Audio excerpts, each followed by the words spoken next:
Different industries are at different stages in their transition from physical to digital. So the book industry, a very long established industry, is really just starting out in its transition, whereas the music industry is very far down that track, and some 50% of album sales have kind of fallen away from the kind of physical sales to digital sales.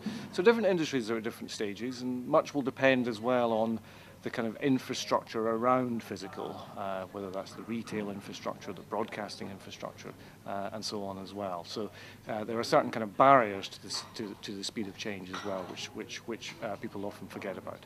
So in technological terms, where does Scotland stand in the great scheme of things? Well, I think within what I think of as the more technology end of that question, actually Scotland is very well placed. As you say, it's very far advanced in terms of gaming, has been in that sector for really a number of years, well ahead of many other territories.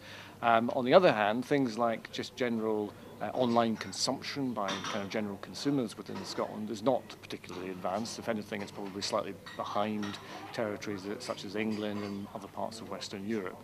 But overall, I think Scotland is well placed to exploit digital in the sense that it is a relatively small territory, population 5 million people. It should be able to punch above its weight in many ways in a kind of inverted commas democratic internet kind of landscape. Isn't there also a problem that, say in Glasgow here, it has one of the lowest rates of broadband anywhere in Europe?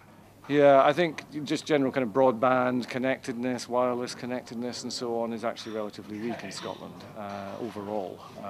And obviously that's a very unhelpful position to be in the context of developing businesses. And that in itself is a barrier. You know, the higher the penetration is and the faster the broadband connections people have, the better placed you are to develop business. But I think in the end, the person that will decide all of this is the consumer, and it's what the consumer wants and what the consumer does that will dictate the business models in the future.